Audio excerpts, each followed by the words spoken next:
po kayo. Bago po ang lahat, first things first.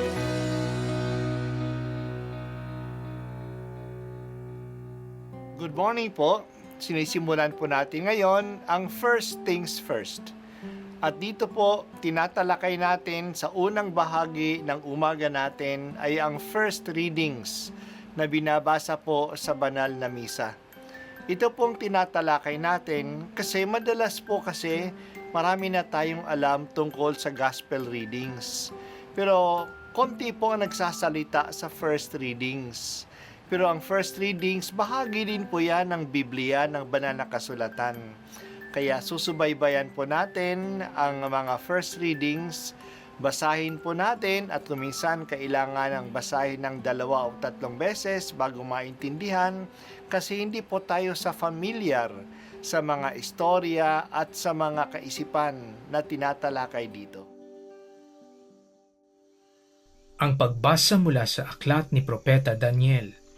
Sa pagkakataong iyon, darating si Miguel, ang makapangyarihang bantay ng bansang Israel, at magkakaroon ng matinding kahirapang hindi pa nangyayari kailanman. Ngunit maliligtas ang mga kababayan mong ang pangalan ay nakasulat sa aklat ng Diyos. Mabubuhay ang marami sa mga namatay sa lahat ng panig ng daigdig. Ang iba'y sa buhay na walang hanggan, at ang iba'y sa kaparusahang walang hanggan. At yaong may pagkaunawa at umakay sa marami tungo sa kabutihan, ay magniningning na parang tala sa kalangitan, magpakailanman. Ang salita ng Diyos. Salamat sa Diyos. Ngayon ay ang second to the last Sunday of the liturgical year of the Church. Sa huling linggo ng taon, next Sunday, ay ang kapistahan ng Christ the King. Mula noong 2017, itinalaga ni Papa Francisco na ang second to the last Sunday ay ang World Day of the Poor. Ito'y paghahanda para sa Christ the King. Si Kristo ay maghahari kung saan ang mga mahihirap ay napapahalagahan. Yan ang tanda ng kadakilaan ng Diyos.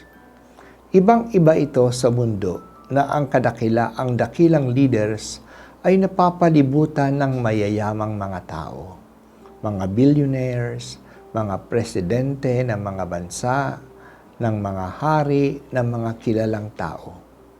Iba si Kristo. Siya ay dinadakila ng mga taong nagpapahalaga sa mahihirap at nakikiisa tayo sa kaluwalhatian niya kung ang mga mahirap ay pinaglilingkuran natin. Ngayong taon ay ang ika-7 taon na ng pagdiriwang natin ng World Day of the Poor. Sa pagbasa natin na nanggaling sa aklat ni Propeta Daniel, ay nagpapaalaala sa atin ng wakas ng panahon. Talagang magwawakas ang panahon. Sa araw na yon, darating ang anghel na si Miguel na siyang tagapagbantay sa bayan ng Diyos. Kahit na may matinding kahirapan sa araw na yon, maliligtas ang mga tao na ang pangalan nila ay nakasulat sa aklat ng Diyos. Sino ang mga yon?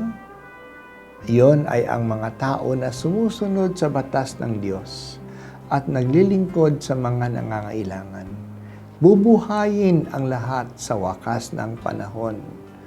Ang marami mabubuhay na walang hanggan sa gantimpala at kagalakan, at ang iba naman sa kaparusahang walang hanggan. Marami mga talinhaga si Jesus tungkol sa paghihiwalay ng masasama at mabubuti sa wakas ng panahon. Ang mga trigo ay dadalhin sa kamalig ng Diyos at ang mga damo ay susunugin. Ang mga isdang mabubuti ay itatabi ng Diyos at ang mga isdang walang kwenta ay itatapon.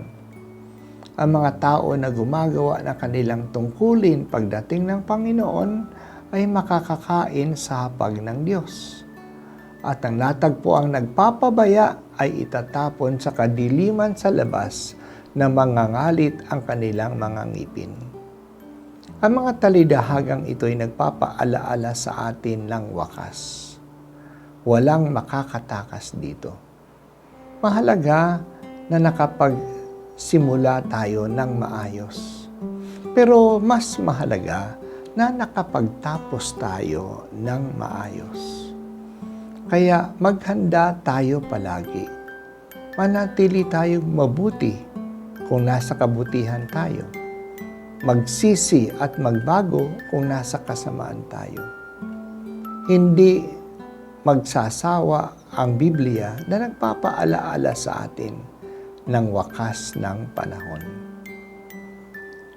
Salamat, Panginoong Diyos, sa paalaala ng wakas ng aming buhay at wakas ng mundo namin. Tulungan po ninyo kami na ito ay palaging isa-isip kasi ito ay mangyayari. Ayaw po ninyo na ikatakot namin ang wakas ng buhay. Gusto po ninyo na maging handa kami para dito.